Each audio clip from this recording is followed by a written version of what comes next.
Hello and welcome to our weekly YouTube video. I am Erie County District Attorney John Flynn. And every week, as those of you who are regular viewers know, and for those of you who are new to seeing my YouTube videos, every week I pick a topic involved in our criminal justice system and what's kind of going on in the community, and I talk about it to give the public a recognition outside of my normal press conferences and outside of what you read in the paper about what's going on in the office, what's going on here in Erie County, and what's going on in just kind of criminal justice in general. So, one of the things that has dominated the discussion of criminal justice over the course of the past almost 2 years now has been bail reform. And bail reform is a hot topic on all sides of the spectrum. It is a topic that gets people thinking, quite frankly, and gets people to analyze how this impacts our criminal justice system and how it impacts people. And so, let me kind of remind the viewers out there, for those of you who are watching here, what we've done in Erie County regarding bail, even before bail reform took place on January 1st of 2020. So a little historical background here. For a number of years, advocates, mainly criminal justice people who want, progressives who want to reform the system, have been advocating for a change to bail reform. This was percolating in Albany for a number of years, and it came to fruition in the 2019 session where comprehensive bail reform was passed. It took effect on January 1st of 2020. Even before it was passed in 2019 and took effect on January 1st, 2020, it's been almost 3 years now in this office, September of 2018, where we started our own bail reform. I agreed with the social justice advocates out there that bail reform needed to take place. I agreed with the concept and principle that people who were poor, who did not have the money to get out on bail, were being wrongly kept in prison pre-trial. I agreed with that, okay? And just because you're poor shouldn't mean that you should be kept in prison.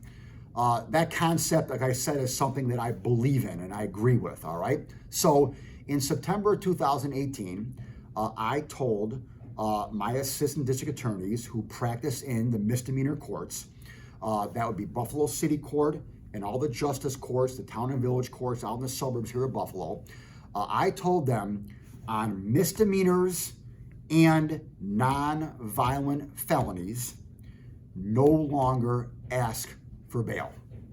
And they did that, unless there was a good reason, okay? A good reason being that it was a domestic violence case.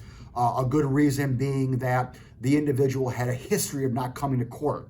And we're going to have to go out and get a bench warrant for the person, okay? So unless there was a darn good reason, don't ask for bail on misdemeanors and non-violent felonies. We started that back in September of 2018. Back in September of 2018, there were approximately 1,000 individuals in our holding center, both of them, who were pre-trial confinement. 1,000 individuals, okay? We started this in September of 2018. When we started bail reform officially under the state guidelines on January 1st of 2020, which would have been a year and 4 months later, we were down to approximately 450 inmates who were in pretrial confinement. We here in Erie County, we had reduced the number of inmates in pretrial confinement by over 60% on the day bail reform started here in New York State. And I'm very proud of that accomplishment, quite frankly, okay? Because now we only have people who are in pretrial confinement who are there on mainly serious violent felony offenses, okay? Now, are there problems with bail reform? Absolutely. Are there too many people, in my opinion, who are getting out who shouldn't be let out? Absolutely. Those are things we need to continue to have a discussion on. Those are things we need to change. But for the viewers to know, we did our own bail reform here in Erie County. It's worked. Those numbers have gone up a little bit over the course of the past 2 years, year and a half, okay? But that's because, I believe there's quite frankly more serious violent crimes occurring, okay? And so those people are now being kept in. But again, I'm proud of what we did here in Erie County. I believe in the concept overall of bail reform. However, I do think we need to make some tweaks, and hopefully we can do that in the coming year. Thank you.